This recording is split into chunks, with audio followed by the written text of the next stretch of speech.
Eu ando falando muito sobre visual novel, né? Eu juro que nem é de propósito, eu tenho uma paixão honesta pelo ramo. Mas é difícil negar que hoje em dia é uma mídia em decadência.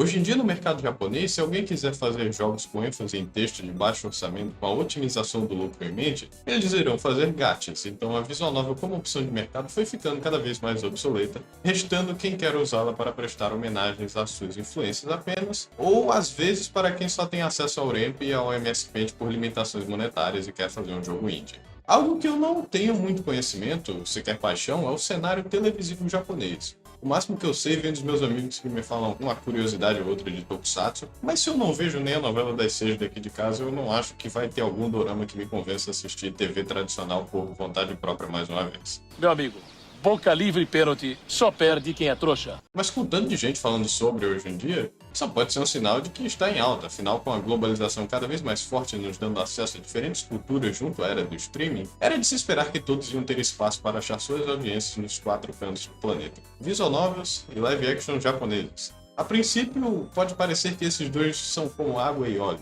Um não tem nada a ver com o outro, e tentar mesclar os gêneros midiáticos parece uma receita para o desastre. Mas e se eu te dissesse que a Chunsoft, a atual Spike Chunsoft, em 2008 lançou para o Nintendo Wii uma VN extremamente ambiciosa, não apenas por juntar vários atores de alto calão, mas também por sua estrutura não linear e diversos finais alternativos com mecânicas únicas que iriam influenciar muitas das outras franquias de maior sucesso da empresa, como Danganronpa ou Zero Escape. Exatamente, hoje iremos falar do subestimadíssimo 48 Shibuya Scramble.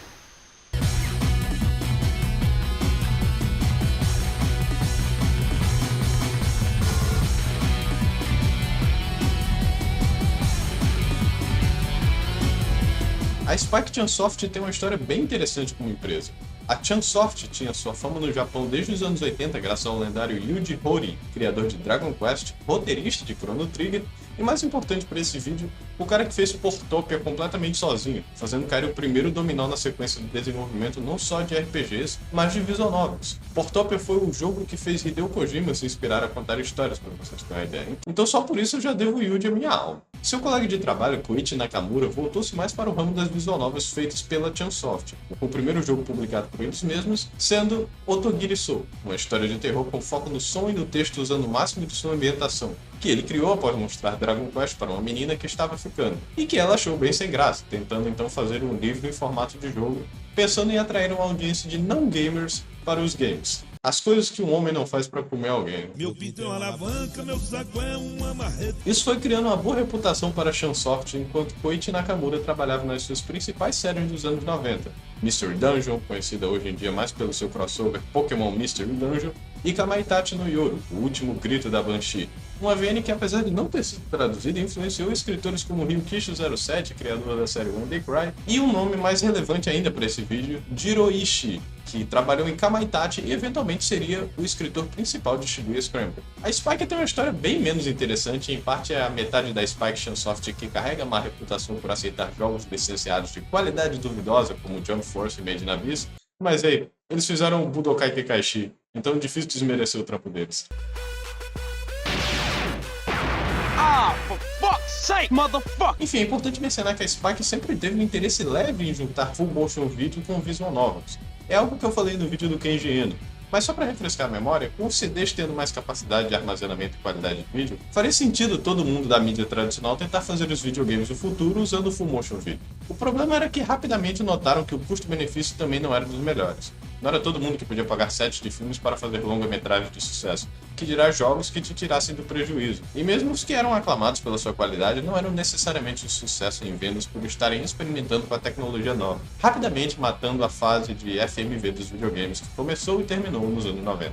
Mas isso era no ocidente, porque no Japão, mesmo com a cultura otaku fazendo muitos ficarem aficionados no mundo 2D apenas, pelas interligações entre a indústria de dublagem, idols e atores ser bem mais aberta do que em outros países, essa dissociação não significava muito para quem queria trabalhar em qualquer um dos ramos. Então sempre houve mais experimentos desse tipo de jogo, alguns saindo até hoje. Um desses exemplos é a prequel de Shibuya Scramble, lançada para o PS1 em 98, Mate, que usava fotografia de atores reais e seus 8 protagonistas para contar histórias paralelas fora da ordem que causavam diversos efeitos borboletas entre si, fazendo com que o jogador progredisse apenas fazendo as escolhas certas simultaneamente entre todas as rotas. E com a primeira VN da 7ª geração, Imabiki Sou, tendo a mesma identidade visual, era claro que Nakamura e Ishii estavam interessados em manter essa estética viva. Eu não sei exatamente do porquê deles terem escolhido logo o Wii para lançar Shibuya Scramble inicialmente, mas aí, tem coisas piores para se associar com o Wii. De qualquer forma, esse jogo foi lançado mundialmente para Steam em 2018, e ainda bem que foi lançado, porque apesar do meu repertório em VN ser extenso,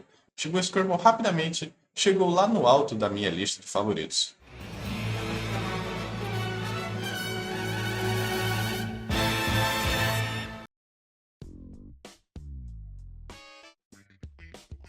O cruzamento de Shibuya chega a ser tão visto em mídias internacionais quando se fala do Japão quanto a Torre Eiffel na França ou o Cristo Redentor quando mostra no Brasil. Mesmo ignorando Persona ou The World Ends With You, temos exemplos em filmes ou em gravações locais porque o distrito não deixa de ser icônico e populoso. Mas Shibuya Scramble tem o diferencial de ser um jogo de fotos de verdade da calçada. Uma calçada que chega a não existir mais, já que as reformas constantes da metrópole fazem com que em poucos anos ela esteja irreconhecível, apesar de estar no mesmo lugar. Uma retratação muito boa da época de 2008. Eu sinto saudade desses celulares.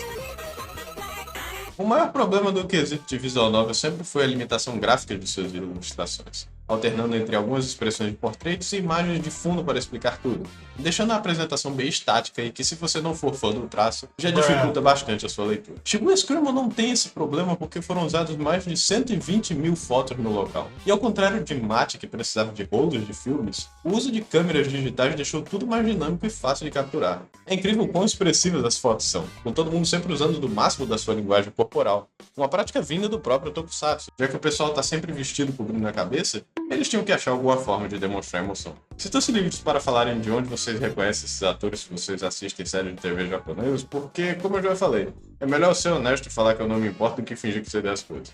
Mas até que é um bom ponto introdutório, se você for como eu, que não é ligado no cenário de cinema japonês, mas gosta de visual novels, isso aqui é um excelente ponto de partida. Dá pra ver que todo mundo estava se divertindo com esses papéis. Se tivesse uma versão atuada disso aqui, normalmente em gravações, eu assistiria sem pensar 2 vezes. Realmente o estereótipo de ator dedicado funciona em qualquer país. No Japão você dá uma garrafa de sake e um takoyaki pro cara de salário e eles vão fazer a performance da vida deles.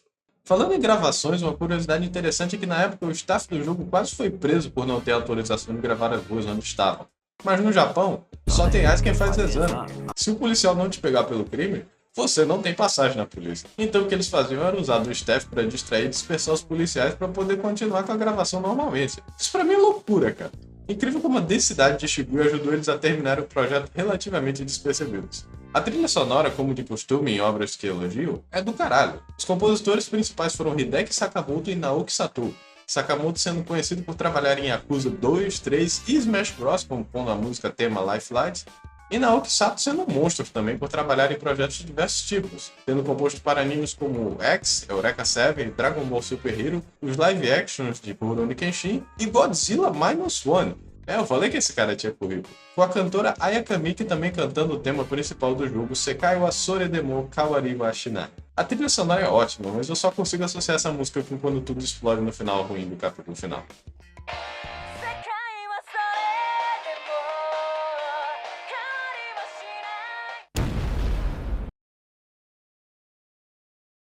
Tudo sobre Shibuya Scramble é uma combinação da visão de vários veteranos da indústria trabalhando em seu ápice para manter a sua visão.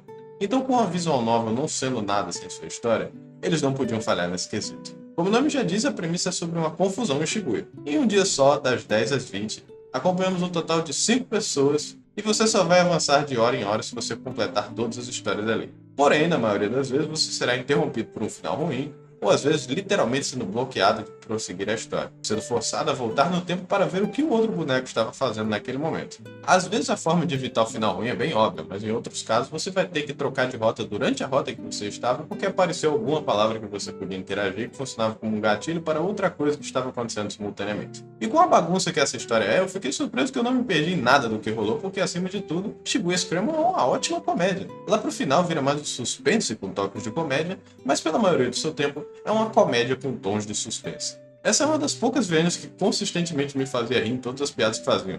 seja pela escrita realmente ser esperta e bem traduzida, pelas caras e bocas dos atores que estão sempre apontando para a câmera por algum motivo. É incrível quantas maluquices acontecem com os personagens sem eles sequer terem ideia da conexão que um eventualmente teria com o outro. É como o Red da Nintendo já disse. The game is fun. If it's not fun, why bother? E com 30 e poucas horas de leitura, não faz mal se você passar muito desse tempo rindo.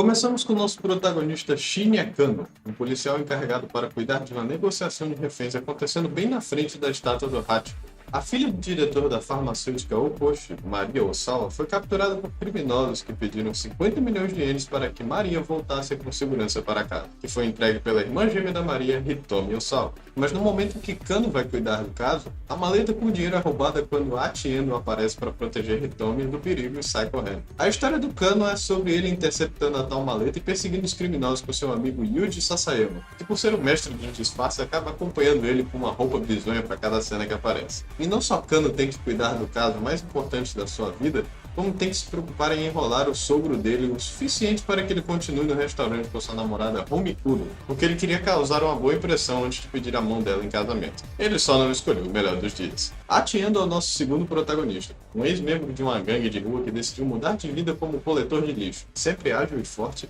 ele tem uma ótima reputação com diversas pessoas de Shibuya, seja no submundo ou com trabalhadores normais, tendo o bordão de não se esqueça de reciclar seu lixo. Ele se considera o glóbulo branco da cidade por isso, ajudando quem não pode de injustiças dentro e fora de seu expediente, mesmo que isso comprometa seu trabalho e que sua burrice trabalhe contra ele na hora de bolar algum plano quando precisa. Ele também fica numa perseguição de gato e rato enquanto procura fugir das pessoas que estão atrás da Hitomi e da sua antiga gangue que está brigando por território. Ele foi meu personagem favorito de acompanhar. Nenhum deles são ruins, mas por algum motivo eu gosto muito desse arquétipo do cara bonzinho e prestativo que é burro feito uma porta. Também ajuda que ele lentamente vai se apaixonando pela Hitomi. E a forma que ele vai adquirindo confiança para dizer isso, apesar da bagunça que está acontecendo, é bem divertido e charmoso. O próximo da lista é Kenji Osawa, pai de Maria e Hitomi, assim como o diretor da farmacêutica mencionado previamente. Ele está acompanhando o caso extremamente nervoso na sua casa enquanto tenta trabalhar e fazer sentido dos e-mails suspeitos que estão em seu computador. Ao contrário dos outros personagens, Kenji passa a maioria da sua rota fora das ruas, tentando entender do porquê tentaram raptar logo as suas filhas, traçando as origens do criminoso e de quem poderia ter raiva dele a esse ponto. Kenji é um personagem bem interessante, eu comecei achando a história dele um porre, mas esse era meio que o ponto dele. Sendo um homem tão focado no trabalho, ele não se deu conta de que negligenciou bastante da sua própria vida dentro de casa. Uma esposa que não ama e duas filhas que ele só sentiu falta quando aconteceu algo com elas.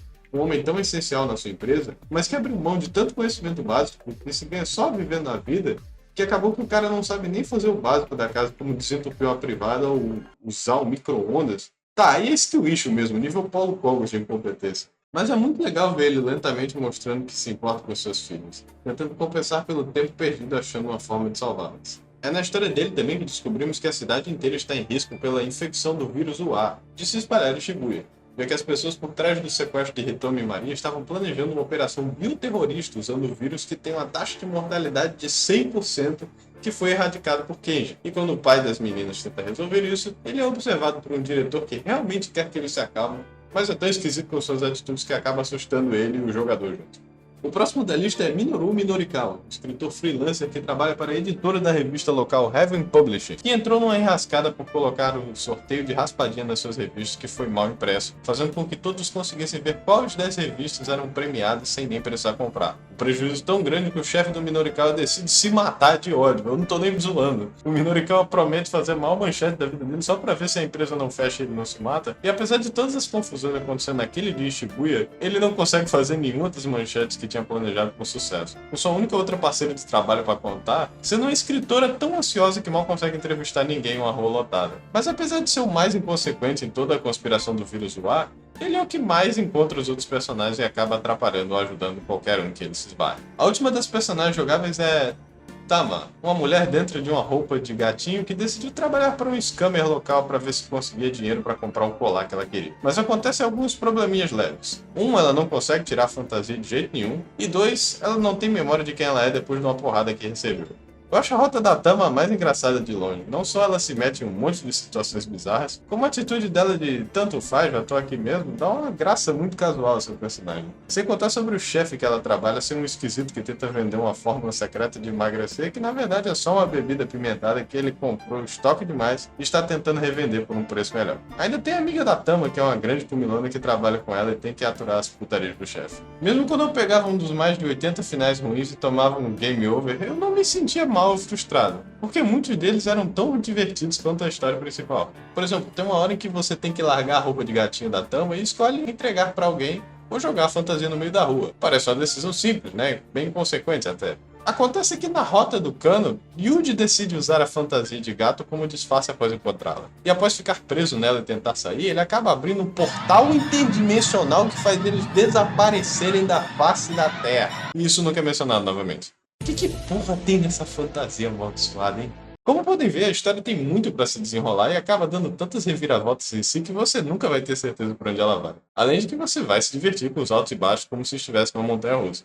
Agora, tem coisas que eu vou precisar falar sobre a história que contam como spoiler, então caso você não queira ouvir, pule pra essa parte do vídeo. Aí está seu aviso, 3, 2, 1... Eventualmente eles revelam a identidade da Tama, que acaba sendo a Maria Osawa. E não chega a ser surpresa pra mim, porque eles mostram um flashback da Tama colocando a fantasia e mesmo de longe, a não ser que eu fosse muito racista, já tinha certeza que era a mesma atriz da Hitori. É aqueles plot twist que só é twist se você não prestar atenção nas imagens. No final eles tentam focar mais no suspense e eu acho que tende a cansar um pouco, já que o terceiro ato é bem mais frustrante de navegar para conseguir o final bom e o normal. Ainda mais porque o final bom envolve você deixar a bioterrorista Alphard viva e solta quando você tem a oportunidade de acabar com ela. O que eu não acho que condiz muito com a realidade, porque eu acho que eu falo por todos quando digo que matar uma pessoa é um crime menor do que tentar exterminar toda a população do Japão e do mundo, possivelmente, com o vírus. Mas fazer o quê? Não fui eu que escrevi isso aqui? Inclusive é muito engraçado a Alphard ser essa vilã, gênia mirim, que conseguiu ser líder de uma organização tão perigosa envolvida na CIA antes mesmo de fazer 18 anos. Esse negócio de pequeno criminoso mestre das artes marciais pode ser intimidador em animes, mas qual é? Olha pra essa atriz. Essa pirralha apanharia na porrada de qualquer magricela aí do elenco. E até que ela é uma boa atriz, é uma pena que ela só apareceu nesse jogo, mas fazer o quê? Ficou um pouco fantasioso demais. Falando em anime, você sabia que por causa de Shibuya Scramble terminar em cliffhanger, eles fizeram uma sequência animada para visual novel, escrito pelo Kinoko Naso. Tem uma vibe completamente diferente e eu tenho certeza que a maioria das pessoas que viu não fazia a mínima ideia de que se tratava de uma sequência para uma visual novel, já que o público da Type Moon é outro. Em parte, acho que o propósito era esse. Tem personagens da VN que reaparecem em Canaã e eles nem tentam ficar parecidos. Tipo, essa é a Marin em Shibuya Scramble, essa é a Marin em Canaã. Igual, pô. Eu não diria que vale a pena ver, especialmente se você não viu Shibuya Scramble, porque não é como se adicionasse muita coisa. Por ser escrito pelo Naso, tem toda a fórmula da história da Type Moon, que chega a ser bem clichê, incluindo aquela habilidade visual nível Tonoshige da personagem titular, que na verdade é apenas sinestesia. Ainda tem personagens em comum, mesmo lugar e em parte a mesma história, dando continuidade ao paradeiro da Alphard e do vírus UA. Mas é tão transformado do que era antes pela mudança de formato que acaba sendo só um Black Lagoon para lésbicas. Sei que eu falo isso com certa frequência, mas realmente acho que não tem nada como Shibuya Scramble. Desde a sua apresentação visual, seu elenco e o fato de que, apesar de ter uma recepção incrível no Japão, as pessoas mal sabem de sua existência. A Famitsu, por exemplo, é a revista de videogames mais famosa do Japão. E ela tem um sistema de avaliação bem diferenciado, de 0 a 40, que na verdade é porque os jogos são avaliados por 4 críticos de 1 a 10. Então o prestígio é enorme quando a avaliação dá um 40 por 40 para qualquer jogo no Japão. Ainda mais quando a internet não tinha o poder de hoje. Até hoje só existem 30 jogos com score perfeito. E Shibuya Scramble é a primeira e única visual novel que conseguiu essa pontuação. Mas vale ressaltar que aclamo crítico não significa muito além de uma notinha numa revista, porque eles precisavam de 200 mil cópias para pelo menos ficar no verde e por pouco eles não conseguiram na época. Mas aí, se qualquer coisa que eu falei aqui faz o jogo parecer interessante, acho que você já sabe se vai querer comprar ou não para dar aquela força pro time. Mas só tem um problema que eu preciso relatar para vocês. Uma falha terrível em Shibuya Scramble que a impede de ser uma escrita impecável. Não dá para pular o texto direito. Não dá nem pra ajustar a velocidade dele se mexendo. E isso é uma sentença de morte pra quem tem o costume de ler errado. É, fazer o quê, né? Ninguém é perfeito.